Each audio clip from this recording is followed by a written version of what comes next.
Zenith Group వారి Ixora 2.5, 3 and 3.5 BHK ultra luxurious apartments JNTU Hyderabad.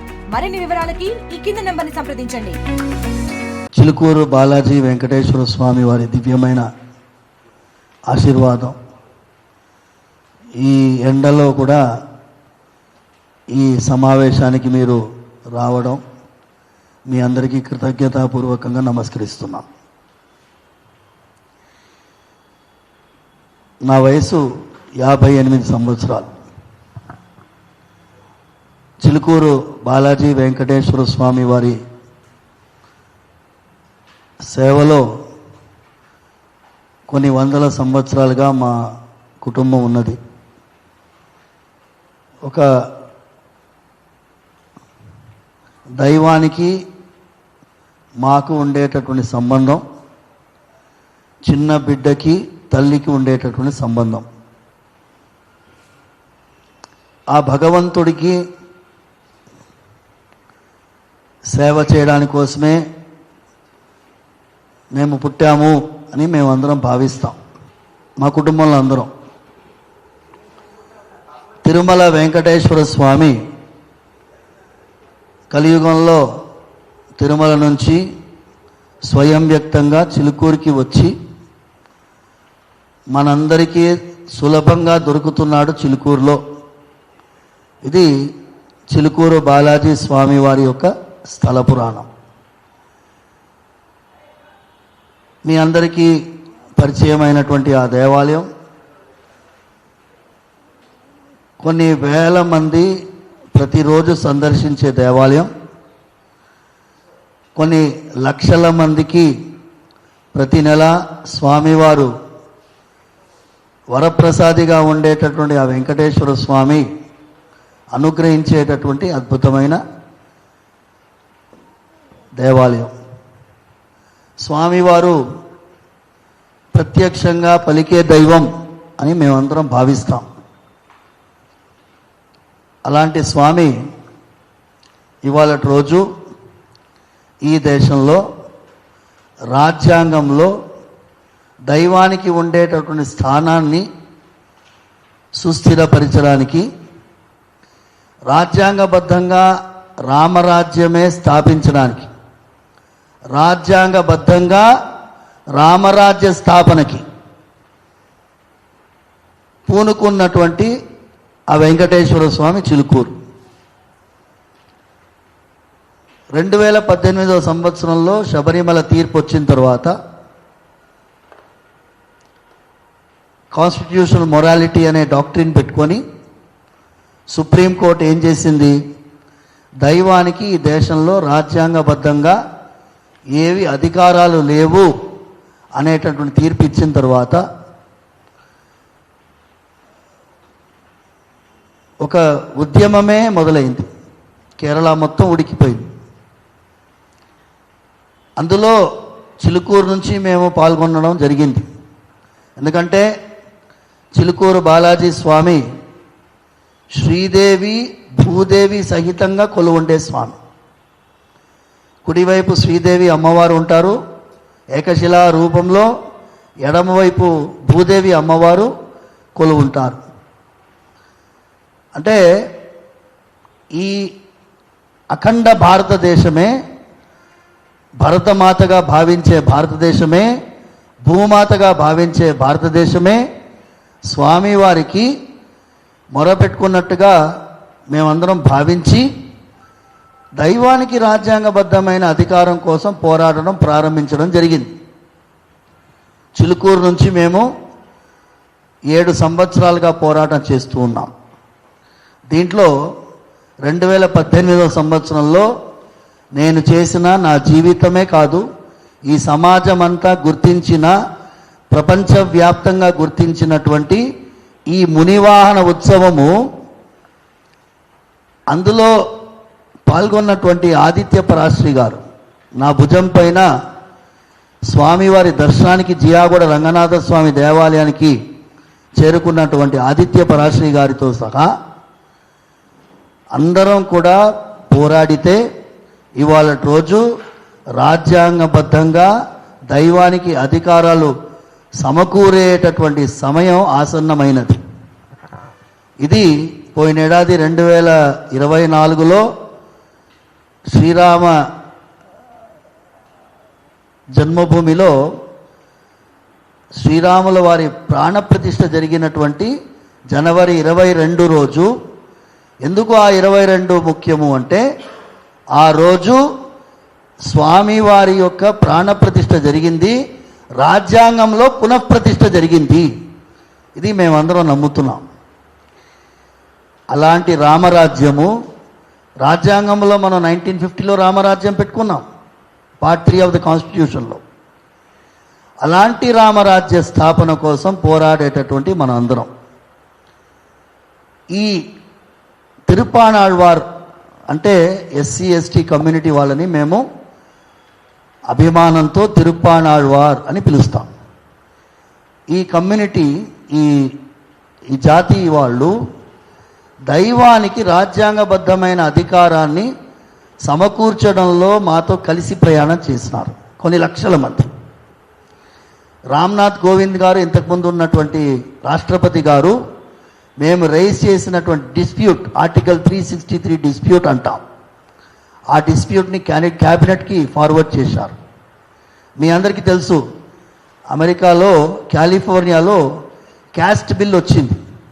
Caste బిల్కి వ్యతిరేకంగా పోరాడినటువంటి మిలింద్ మక్వానా గారు, ఆయన కృతజ్ఞతాపూర్వకంగా నాకు రాశారు, తిరుప్పానాళ్వార్ కమ్యూనిటీకి చెందినటువంటి మేము చాలా రుణపడి ఉన్నాము రంగరాజన్ గారికి ఈ మునివాన ఉత్సవం చేసినందుకు. తర్వాత నేను మీ అందరికీ ఇది 2 భాగాలుగా నా ప్రెస్ కాన్ఫరెన్స్ ఉంటుంది. మొదటి భాగం మనం ఏమి సాధించాం, తర్వాత భాగం నా మీద జరిగినటువంటి దాడి గురించి మీకు వివరిస్తాను. ఎందుకంటే ఇంతవరకు మనం సాధించినటువంటి విషయాలు మీకు తెలియకపోతే ఈ నేపథ్యం మీకు అర్థం కాదు. 2024 తర్వాత మనం ఈ సుప్రీంకోర్టులో వ్యవహార శైలి మార్చాలి. సుప్రీంకోర్టులో దైవానికి సంబంధించినటువంటి ఏదైనా కేసు వస్తే దాని సుప్రీంకోర్టు వ్యవహార శైలి సరిగ్గా ఉండాలి అని సుప్రీంకోర్టు రూల్స్ని, దైవానికి సంబంధించినటువంటి ఏ కేసు వచ్చినా కూడా దానికి కొన్ని ప్రొసీజర్స్ ఉండాలి అనే పోరాటంలో మొన్నటికి మొన్న పెటిషన్స్ కమిటీ, మన రఘురామకృష్ణరాజు గారు డిప్యూటీ స్పీకర్ ఆంధ్రప్రదేశ్, ఆయన పెటిషన్స్ కమిటీకి చైర్మన్గా ఉన్నప్పుడు ఆయనకి ఈ ఫిబ్రవరి 21వ తారీఖు నాడు నేను రాసిన లెటర్కి, ఈ దాడి జరిగిన తర్వాత వినండి, ఈ దాడి జరిగింది ఫిబ్రవరి 7వ తారీఖు, నేను పెటిషన్స్ కమిటీకి రాసిన లెటర్ 21వ తారీఖు ఫిబ్రవరి, అందులో నేను మొత్తం ఉటంకించాను. నా మీద మళ్ళీ దాడి జరిగే అవకాశం ఉన్నది, కానీ నేను మాత్రం ఈ ప్రయత్నం, దైవానికి సంబంధించినటువంటి ప్రయత్నం 3 భాగాలండి. ఒకటి, దైవానికి ఉండేటటువంటి గుర్తింపు ఈ రాజ్యాంగంలో ఉండాలి. తిరుప్పానాళ్వార్ దైభవానికి, ఆ జాతికి గుర్తింపు రావాలి. నాది వ్యక్తిగతమైన ఇంట్రెస్ట్ ఆఖరిది, మీరందరూ గుర్తుపెట్టుకోండి, నాది ఆఖరి ఇంట్రెస్ట్. ఇవాళ రోజు వీరు సాధించినటువంటిది సామాన్యమైనటువంటిది కాదు. పెటిషన్స్ కమిటీలో ఏర్పాటు చేసినటువంటి ఆ ఉత్తరానికి 2 పెద్ద మఠాలు, షిరూర్ మఠ్, తర్వాత కుక్కే సుబ్రహ్మణ్య మఠం, ఈ 2 మఠాలు ఆమోదం తెలిపాయి. సకల జన సేవా సంస్థాన్ వాళ్ళు కూడా ఈ తిరుప్పానాళ్వార్ జాతికి చెందిన వాళ్ళు. దాసుల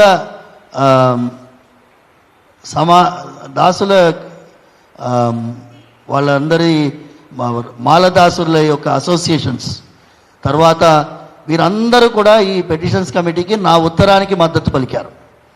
ఇప్పుడు ఏమవుతుంది అంటే, వ్యక్తిగతమైన దూషణకి దిగడం వల్ల ఈ ఇంట్రెస్ట్లు 2 ఇబ్బంది పడతాయి. కాబట్టి నేను మీ ముందుకు వచ్చాను. వ్యక్తిగతమైన ఇంట్రెస్ట్ కోసం నేను రాలేదు. మీరు ఇప్పుడు మీ ప్రెస్ నోట్లో 2వ పేజీ తీసుకోండి. ఆయన ఆదిత్య పరాశ్రీ స్వామి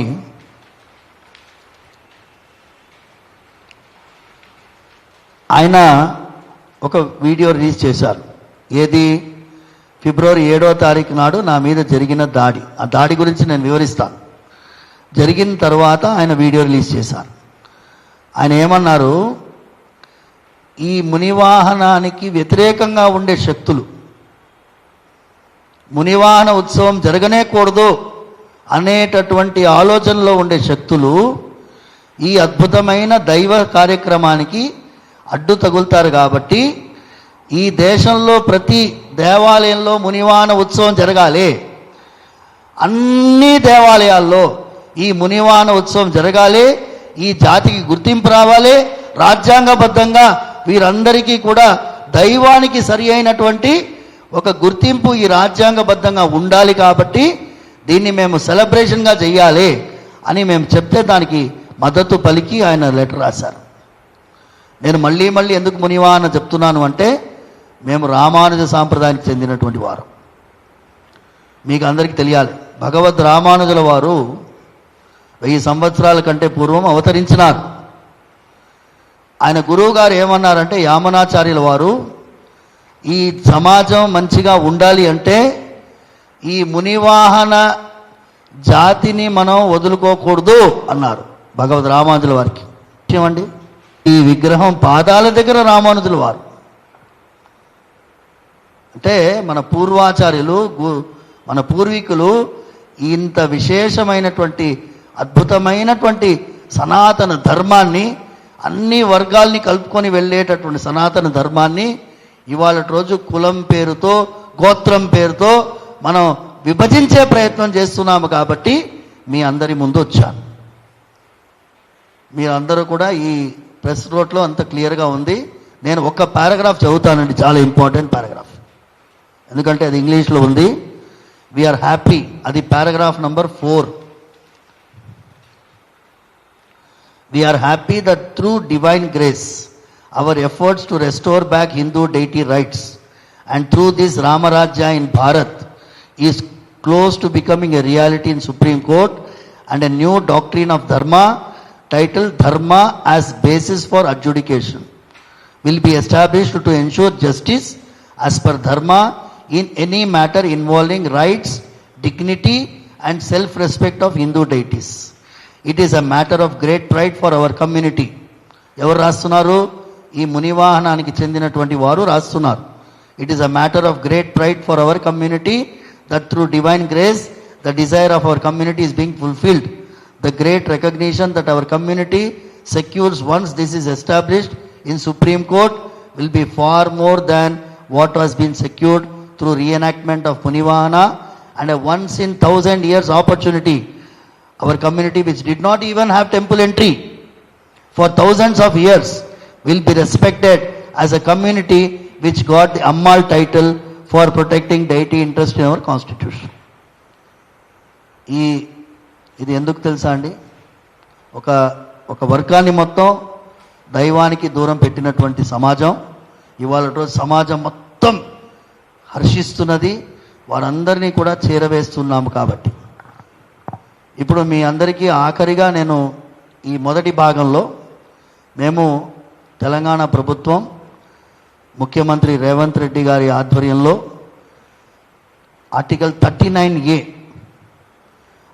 39A కింద సుప్రీంకోర్టు రూల్స్ ఫస్ట్ టైం, అందరూ వింటున్నారు, మీరు అందరూ గుర్తుపెట్టుకోండి, సుప్రీంకోర్టు రూల్స్కి అమెండ్మెంట్ కమిటీ ఏర్పాటైంది. First time in the history. Public opinion తీసుకుంటున్నారు మన ప్రయత్నం వల్ల. అది గుర్తుపెట్టుకోండి. పబ్లిక్ ఒపీనియన్ తీసుకొని ఈ రూల్స్ అమెండ్మెంట్ చేసి మీరు ఏమేమి దీంట్లో రూల్స్లో ఇంప్లిమెంటేషన్లో ఏం మార్పులు కావాలో, చేర్పులు కావాలో మీరు రాయండి అంటే మన రంజిత్ రెడ్డి గారు ఎక్స్ చేవళ్ళ ఎంపీ గారు రాశారు. తర్వాత ఇక్కడ ఐవైఆర్ కృష్ణారావు గారు ఎక్స్ చీఫ్ సెక్రటరీ ఏపీ, ఆయన కూడా లెటర్ రాశారు. మాకు వచ్చినటువంటి పెటిషన్స్ కమిటీకి లెటర్ అన్నీ కూడా అక్కడ ఫార్వర్డ్ చేశాం.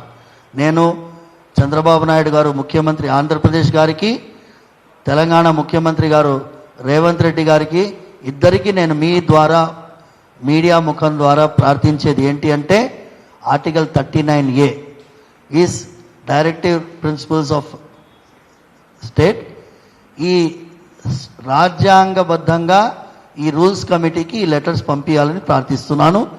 ఇది మొదటి భాగం పూర్తయింది. ఇప్పుడు రెండవ భాగం, నా మీద దాడి. ఫిబ్రవరి 7వ తారీఖు నాడు నేను కుంభమేళాకు వెళ్ళి 5వ తారీఖు 6వ తారీఖు వారణాసికి వెళ్ళాం. వారణాసికి 5వ తారీఖు చేరుకొని వారణాసిలో గంగా ఘాట్లో వివరించి అక్కడంతా గంగా అమ్మ తల్లికి నమస్కరించి 6వ తారీఖు కుంభమేళాలో స్నానం చేశాం. 5వ తారీఖు మొత్తం రాత్రంతా నిద్ర లేదు. 6వ తారీఖు కుంభమేళాలో విపరీతమైనటువంటి భక్త జన సందోహం. 20 కిలోమీటర్లు నడవాల్సి వచ్చింది స్నానఘట్టానికి పోవడానికి. అక్కడి నుంచి స్నానం చేసి అక్కడ ఒక సమావేశంలో ఇదే రామరాజ్యం గురించి మాట్లాడి తిరిగి వచ్చాం. ఫ్లైట్లో లక్నో నుంచి ఫ్లైట్ రాత్రి 2:30కి చిలుకూరు చేరుకున్నాం. 3 అయింది. మా నాన్నగారు 90 ఏళ్ల వయసు. ఈ ప్రెస్ నోట్ కూడా ఆయన పేరు మీదనే ఉంది. మా నాన్నగారు ఈ ప్రెస్ నోట్ని ఆయన పేరు మీద ఉంది, సౌందరరాజన్ గారి పేరు మీద ప్రెస్ నోట్. 90 ఏళ్ల వయసు. ఆయనకి సహాయం చేయాలి, లేపి కూర్చోపెట్టాలి, భోజనం చేయించాలి, మళ్ళీ తీసుకొని వెళ్ళాలి, సహాయం చేయాలి. నాన్నగారిని చూసుకోవడం, దైవానికి సేవ చేయడం, ఇదే నా పని. వేరే ఏది నాకు లేదు. మా అన్నయ్య వచ్చాడు మా నాన్నగారిని చూసుకోవడానికి 2 రోజులు. ఆ సమయంలో నాన్నగారు పక్కన నేను పడుకోకుండా పైన చిలుకూరులో పైన రూమ్లో కార్నర్ రూమ్లో నేను వెళ్ళి పడుకొని ఉన్నాను. నేనేమన్నానంటే, రాత్రి 3 అయింది, 2 రోజులుగా నిద్ర లేదయ్యా, కొంచెం సేపు నేను ఎక్కువ పడుకుంటాను, మీరు అందరూ అభిషేకానికి మామూలుగా 9:30కి అభిషేకం స్టార్ట్ కావాలి, నేను నేరుగా వస్తాను అభిషేకానికి చెప్పాను. వీళ్ళు వ్యక్తిగతంగా నాకు పరిచయం కూడా లేని వాళ్ళు. వీరు ఫలానా వ్యక్తి ఎవరు అని కూడా నాకు తెలియదు. నాతో 1000 మంది కలుస్తారు. ఆలోచించండి మీరందరూ. చిలుకూరులో కొన్ని 100ల మంది రోజు నన్ను కలుస్తుంటారు. నన్ను కలవడానికి ఇందుకోసం వచ్చాం అందుకోసం వచ్చాం చెప్తారు. కొంచెం సమయం కేటాయించే అవకాశం ఉంటే కేటాయిస్తాం, మాట్లాడతాం. తర్వాత మాకు వేరే కార్యక్రమాలు ఉంటే ఇవాళ కాదయ్యా ఇంకో రోజు మాట్లాడదాం అంటాం. అలా జరిగినటువంటి ఈ సమయంలో ఆ రోజు కూడా తలుపు తట్టారు. తలుపు తడితే నేను స్నానం కూడా చేయలేదు. నేను టీషర్ట్ వేసుకొని ఉన్నాను. నేను ఇది నా పంచగచ్చ వేష్టి. బాగా చూడండి, ఇది మడత పెట్టి కట్టుకోవాలి. కట్టుకోవడానికి 15 నిమిషాలు పడుతుంది. ఇది మడత పెట్టి కట్టుకోవాలి. మీద టీషర్ట్ వేసుకొని ఉన్నాను. టీవీ బాగా కనిపిస్తుందా మీకు? ఈ కచ్చం. నేను టీషర్ట్లో ఉన్నానయ్యా, స్నానం కూడా చేయలేదు, నేను ఎవరిని కలవలేను అన్నాను. రామరాజ్యం కోసం పనిచేసే వాళ్ళకి కలవడానికి సమయం కూడా లేదా మీకు అని టేక్ హిమ్ ఇంటూ కస్టడీ అన్నాడు ఒక ఆయన వెనకాల నుంచి. టేక్ హిమ్ ఇంటూ కస్టడీ అంటే నాకు ఏందో సిబిఐ ఆఫీసరో లేక పోలీస్ పెద్ద ఆఫీసరో ఏదో అనుకున్నా. వాళ్ళని నల్ల ప్యాకెట్ నల్ల చొక్కా వేసుకొని ఉన్నారు. లోపల దెబ్బ వచ్చారు. నా కాళ్ళు పట్టి లాగారు. కింద పడితే తలకి గోడ తాకింది. గోడ తాకితే నాకు అర్థం కాలేదు. ఆలోచించండి, కనీసం ఎంతమంది ఉన్నారో తెలియదు, 20 మంది కంటే ఎక్కువ ఉన్నారు. లోపల ప్రవేశించారు. ట్రెస్ పాసింగ్ అంటారు లీగల్ లాంగ్వేజ్లో. కాళ్ళు పట్టి లాగారు, కింద పడేశారు. పడేసి అక్కడ కుర్చీ ఉంటే కుర్చీ లాక్కొని దాని మీద కూర్చున్నాడు ఆయన. కూర్చొని నేను ఆశ్చర్యకరంగా ఉన్న షాక్లో ఉన్నాను. అర్థం కావట్లేదు. నేను ఏమయ్యా ఏమిది అంటే లోపల రామరాజ్యం కోసం ఏం పని చేస్తున్నావయ్యా నువ్వు అన్నారు. నేను చెప్పడం మొదలుపెట్టాను. నన్ను ఇక్కడ చేతి మీద దెబ్బ కొట్టారు, భయంకరంగా కొట్టారు. కింద పడుకోబెట్టి తన్నారు. కన్ను మీకు ఫోటో చూపిస్తా, కన్ను ఎర్రగా ఇక్కడ అంతా కందిపోయింది. అన్నీ ఎమ్మెల్సీ ఉండింది. అయిపోయింది. నేను ఆర్గ్యూ 2 వీడియోలు వాళ్ళు రిలీజ్ చేసినారు. వాళ్ళే రికార్డ్ చేసుకున్నారు, నేను రికార్డ్ చేయలే. నా దగ్గర సెల్ ఫోన్ కూడా లేదు. వాళ్ళే వీడియో రికార్డ్ చేసుకొని, వాళ్ళే కొట్టిన వాళ్ళే రికార్డ్ చేసుకొని బెదిరించి మాట్లాడితే కొడుతున్నాడు. అందులో ఆయన బాగా పాట పాడుతున్నాడు. పాట పాడేవాడు ఎందరో మహానుభావులు ఒక చరణం పాడుతున్నాడు. హరిగుణమణిమయ చరణం పాడుతున్నాడు. అందులో ముఖ్యమైనటువంటిది చెలిమితో దైవం పట్ల, అది ఒక చరణంలో కరుణతో, కరుణ ఎక్కడుందయా కొడుతున్నాడు. నువ్వు పాడకు, నీకు లయ లేదు, శృతి లేదు, నీకు ఏమీ రాదు చెప్తున్నాడు. ఇవన్నీ మీరు వీడియోలో చూశారు. నేను ఆర్గ్యూ చేసేది కూడా మీరు వీడియోలో చూశారు. పోయే ముందు ఏం చెప్పారు వీడియోలో? ఉగాది వరకు సమయం ఇస్తున్నాం, సైన్యాన్ని నిర్మించు, వనరులు ఏర్పాటు చేయి అని పోయారు. పోతూ పోతూ నెక్స్ట్ చిన్నజీయర్ స్వామి టార్గెట్ అనుకుంటూ పోయారు. ఇది జరిగినటువంటి ఘట్టం. వీళ్ళు ఎవరో నాకు తెలియదు, కానీ వాళ్ళ మాటలలో రామరాజ్యం.net అన్నారు. రామరాజ్యం అని గుర్తున్నది. వెబ్సైట్లో ఓపెన్ చేశారు, రామరాజ్యం ఏవేవో వస్తున్నాయి. రామరాజ్యం సంబంధించినటువంటి బోర్డని వెబ్సైట్లు ఉన్నాయి. మేము చేసిన రీసెర్చ్లో ఆఖరిలో రామరాజ్యం.net అంటే ఈ మహానుభావుడు వచ్చాడు. ఇట్లా అంటున్నాడు, అందరినీ ఇట్లా అంటాడు. సుప్రీంకోర్టు జడ్జిని తాట తీయడానికి పుట్టామంటాడు. అరే తాట తీయొద్దయా, మనం రూల్స్ అమెండ్ చేసుకుంటే సరిగైపోతుందయా, రాజ్యాంగం ప్రకారం వివరిద్దామయ్యా అంటున్నాను. నేను 7వ తారీఖు నాడు నాకు అర్థమయ్యే వరకు ఇక్కడ నామాలున్న దగ్గర తన్నారు. భుజం మీద నామాలు ఉన్నాయి. పోలీసు వాళ్ళు కందిపోయినాయన్నీ రికార్డ్ చేశారు. కావాలంటే మీరు ఎఫ్ఐఆర్ కాపీ తీసుకోవచ్చు మీడియా వాళ్ళు. ఎమ్మెల్సీ ఉట్టిగా రాయరు కదండి, ఎమ్మెల్సీ అబద్ధాలు రాయలేరు కదా. కళ్ళకి జరిగినటువంటి దెబ్బలున్నాయి. నేను కొట్టలేదు అంటే అది అబద్ధం. తర్వాత ఏమంటాడు, నేను ఎవరో ఆడవాళ్ళతో ఉన్నాను అంటున్నాడు. నేను చూపించిన కదా ఇప్పుడు, నా ధోతి ఇప్పడానికి 5 నిమిషాలు అవుతుంది. ఇప్పుడు బాత్రూమ్ పోవాలనే కూడా కష్టం మాకు.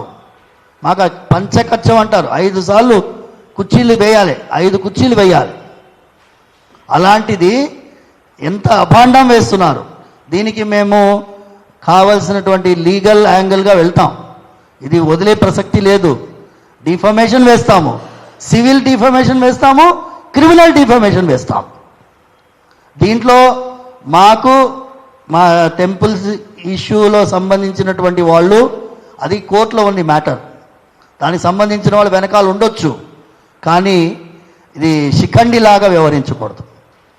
భీష్మపితావుణ్ణి బోడగొట్టాలంటే ఒక శిఖండిని ముందు పెట్టుకున్నట్టు ఈ శిఖండిలాగా వ్యవహరించకూడదు. ఏమున్నా కోర్టులో తెలుసుకోవాలి. మీరు పోయి కోర్టులో ఆర్గ్యూ చేయండి, మీరు చేసింది తప్పు కాదు అని కోర్టులో చెప్పండి. మీడియా ట్రయల్ చేయకూడదు. అది కూడా మా స్వామివారి ప్రియ భక్తులు ఎంతోమంది ఆందోళన చెందుతున్నారు. నేను కనుక 7వ తారీఖు నాడు నేను కనుక ఫోన్ చేసి ఉంటే వాళ్ళకి దాటేవాళ్ళు కాదు చిలుకూరు. కానీ ఏమి, నా దగ్గర ప్రూఫ్ లేదు. కొట్టిందే వాళ్ళు, రికార్డ్ చేసుకుంది వాళ్ళు, పోయింది వాళ్ళు. వాళ్ళు వీడియో రికార్డ్ చేసుకొని వాళ్ళే 9వ తారీఖు పొద్దున వేశారు. వాళ్ళే రికార్డ్ చేసుకున్నారు. నా దగ్గర లేదు వీడియో డాక్టర్డ్ వీడియో అంటున్నారు. నేను ఎక్కడ డాక్టరింగ్ చేస్తానయ్యా? రికార్డ్ చేసింది మీరు, అప్లోడ్ చేసింది మీరు. మీ వీడియోనే మీడియాలో సర్క్యులేట్ అవుతుంది, మీరు చేసిన వీడియోనే సర్క్యులేట్. మాది ఏమీ లేదు వీడియోస్ అక్కడ. నేను ఏమన్నానంటే, ఇంకొక ఆయన మిత్రుడు ఫోన్ చేసినాడు. నేను అన్నాను, నాయన వాళ్ళు నన్ను కొట్టేది తన్నేదంతా వీడియోలో చూపిస్తున్నారు, అది రికార్డింగ్ బయటికి పోవద్దు దయచేసి. ఎందుకంటే భక్తులు, కోట్లాది మంది భక్తులు బాధపడతారు. వాళ్ళు బలం దెబ్బతింటుంది. మన ధర్మాన్ని రక్షించే ప్రయత్నంలో మనం ఉన్నాము. హిందువుల నడుమ హిందువులు కొట్లాడుకోకూడదయ్యా నా వల్ల అని చెప్పి అది చెప్పాను. దానికి ఆయన ఏమంటున్నాడు, ఈ వీడియో ఏదో దాచిపెట్టి, నా వీడియోలు ఏమున్నాయా పబ్లిక్లో పెట్టేది ఉండే, నువ్వు నా వీడియోలు ఏముంటే పబ్లిక్లో పెట్టు. నేను దాపరికం లేని వాడిని, ఎక్కడ పోయినట్లోనే పోతా. భగవంతుడి అనుగ్రహంతో నేను ఇలా ఉన్నాను. రావణాసురుడు ముందు ఆంజనేయ స్వామి ఒకడు పోయాడు, ఒక్కడే ఆంజనేయ స్వామి. రావణుడు ముందు చెప్తున్నాడు, న రావణ సహస్రం మే యుద్ధే ప్రతిబలం భవేత్ శిలాభిస్తు ప్రహరత పాదపైశ్చ సహస్రజః. నాయనా నువ్వు ఒక్కడివే రావణాసురుడివి, నీలాంటి 1000 రావణాసురులు వచ్చినా నన్నేమీ చేయలేరు. ఎక్కడ చెప్తున్నాడు? లంకలో రావణాసుడి సభలో చెప్తున్నాడు. అలాంటిది ఎన్నో అక్రమాలు చిలుకూరులో. ఏమయ్యా, వెంకటేశ్వర స్వామి సన్నిధిలో మేము ఉండేది, భగవత్ సన్నిధిలో భగవత్ కైంకర్యంతో ఉండేది, భక్తితో చేసుకుంటున్నాము, ఆయన అనుగ్రహం కోసం ప్రయత్నం చేస్తున్నాము. మీ అందరికీ కూడా పరిపూర్ణమైన ఆయురారోగ్య ఐశ్వర్యాలు. దయచేసి నేను ఒకటే ఆయనని,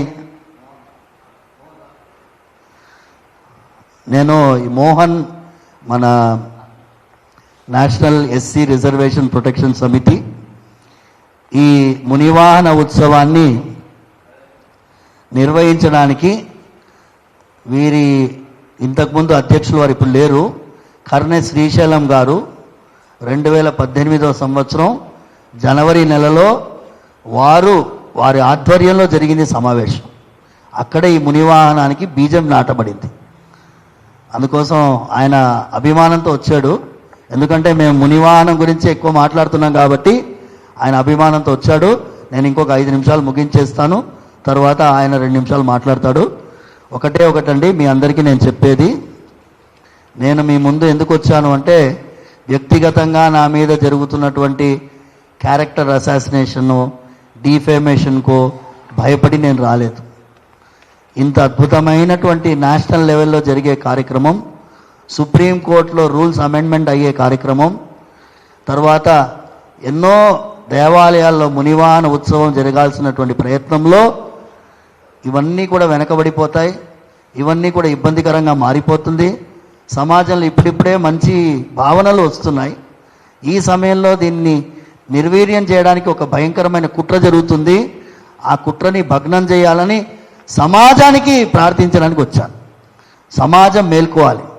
ఇలాంటి కుట్రపూరితమైనటువంటి వ్యక్తుల్ని ఏరిపారాల్సినటువంటి సమయం ఈ సమయమే. ఎందుకంటే మనం 1000 సంవత్సరాలకు ఒక్కసారి వచ్చే అవకాశం ఇది, వన్స్ ఇన్ 1000 years ఆపర్చునిటీ. ఈ మునివాహనము అనేది సామాన్యమైన విషయం కాదు. ఈ మునివాహనం ద్వారా సమాజంలో ఒక సోదర భావం వచ్చింది. నేను చూడండి, మన పహల్గాంలో వాళ్ళు ఏమడిగాడు? నువ్వు రెడ్డి అని అడిగాడా? నువ్వు కమ్మవా అని అడిగాడా? ఏమడగలే, హిందువే కొట్టాడు. మనం అందరం కలిసిమెలిసి మన విలువల్ని కాపాడుకోవాలి, ధర్మాన్ని కాపాడుకోవాలి. కాబట్టి మీ ముందు వచ్చాను. రామరాజ్య స్థాపన రాజ్యాంగబద్ధంగా జరగాలి. అది మా ప్రయత్నం. అది ఆల్మోస్ట్ 99% వరకు చేరుకున్నాము.